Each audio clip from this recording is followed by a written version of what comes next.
नमस्कार दोस्तों।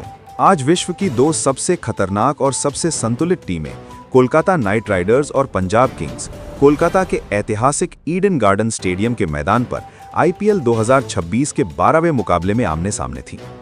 ये मैच एक ऐसे हाई स्कोरिंग और उतार चढ़ाव भरे मोड़ पर पहुंचा जिसने स्टेडियम में मौजूद हजारों दर्शकों की सांसें थाम दी थी।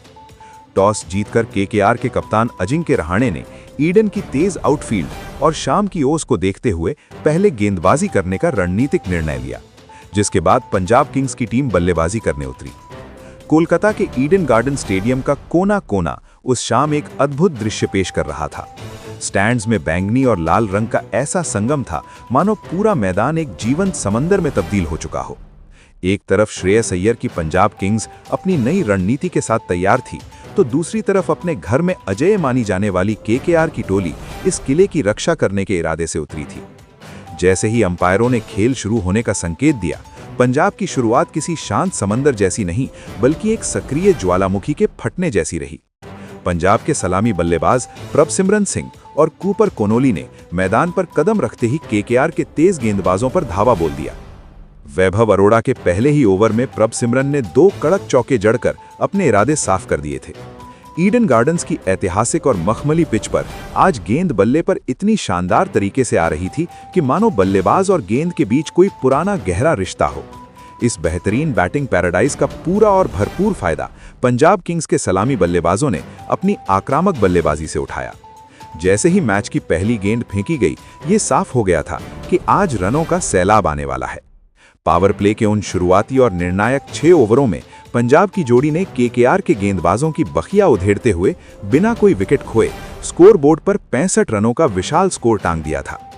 कोलकाता के खेमे में चिंता की लकीरें तब और गहरी हो गईं जब केकेआर के रफ्तार के सौदागर कार्तिक त्यागी और जिम्बाब्वे के लंबे कद के तेज गेंदबाज ब्लेसिंग मुजारानी की 145 प्लस किलोमीटर प्रति घंटा की रफ्तार आज प्रभसिमरन के बल्ले के सामने पूरी तरह फीकी और बेअसर नजर आने लगी थी। प्रभसिमरन आज किसी अलग ही मिट्टी के बने योद्धा लग रहे थे। उन्होंने महज 22 गेंदों का सामना करते हुए अपना तूफानी अर्धशतक पूरा किया और स्टेडियम में मौजूद हजारों दर्शकों को अपनी सीटों से उठकर झूमने और तालियां बजाने पर मजबूर कर दिया। लेकिन दोस्तों, जब ऐसा लग रहा था कि पंजाब आज 250 के पार चला जाएगा, तभी कप्तान अजिंक्य रहाणे ने अपने सबसे भरोसेमंद और अनुभवी हथियार सुनील नारायण को मोर्चे पर लगाया। नारायण ने अपनी रहस्यमयी और जादुई फिरकी का ऐसा जाल बुना कि कूपर कोनोली उनकी एक कैरम बॉल को पढ़ने में पूरी तरह नाकाम रहे और गेंद उनके बल्ले का बाहरी किनारा लेकर सीधे स्लिप में खड़े रहाणे के हाथों में समा गई कि ये केकेआर के लिए पहली और सबसे बड़ी सफलता थी। इसके तुरंत बाद मैदान पर कदम रखा पंजाब किंग्स के कप्तान श्रेयस अय्यर ने, जो अपनी पूर्व टीम और अपने पुराने घरेलू मैदान के खिलाफ कुछ बहुत बड़ा और यादगार करने के अटूट इरादे के साथ क्रीज पर आए थे। अय्यर और प्रभसिमरन के बीच एक छोटी लेकिन बेहद आक्रामक और मनोरंजक साझेदारी पनपी, जिसने केकेआर के स्पिनरों को भी दबाव में डाल दिया। प्रभसिमरन अपनी 68 रनों की प्रलयकारी और तूफानी पारी खेलकर अंततः वरुण चक्रवर्ती की एक तेज आती हुई मिस्ट्री गेंद पर गच्चा खा गए और क्लीन बोल्ड होकर पवेलियन लौटे। हालांकि प्रभसिमरन के जाने के बाद भी रनों का प्रवाह कम नहीं हुआ। मध्य ओवरों में पंजाब की रणगति को ऑस्ट्रेलियाई दिग्गज मार्कस स्टोइनिस और भारत के उभरते हुए फिनिशर शशांक सिंह ने पूरी मजबूती के साथ बरकरार रखा। स्टोइनिस ने आज अपनी बाहुबली ताकत का साक्षात प्रदर्शन करते हुए सुनील नारायण जैसे किफायती गेंदबाज के एक ही ओवर में 3 गगनचुंबी और लंबे छक्के जड़कर ईडन की फिजाओं में सनसनी फैला दी।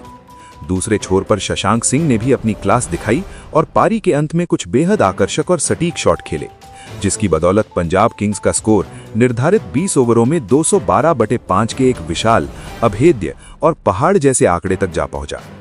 ईडन गार्डन्स के मैदान पर 213 रनों का लक्ष्य किसी भी टीम के लिए मनोवैज्ञानिक रूप से चुनौतीपूर्ण था, लेकिन केकेआर के बल्लेबाजों के लिए यह नामुमकिन बिल्कुल नहीं था।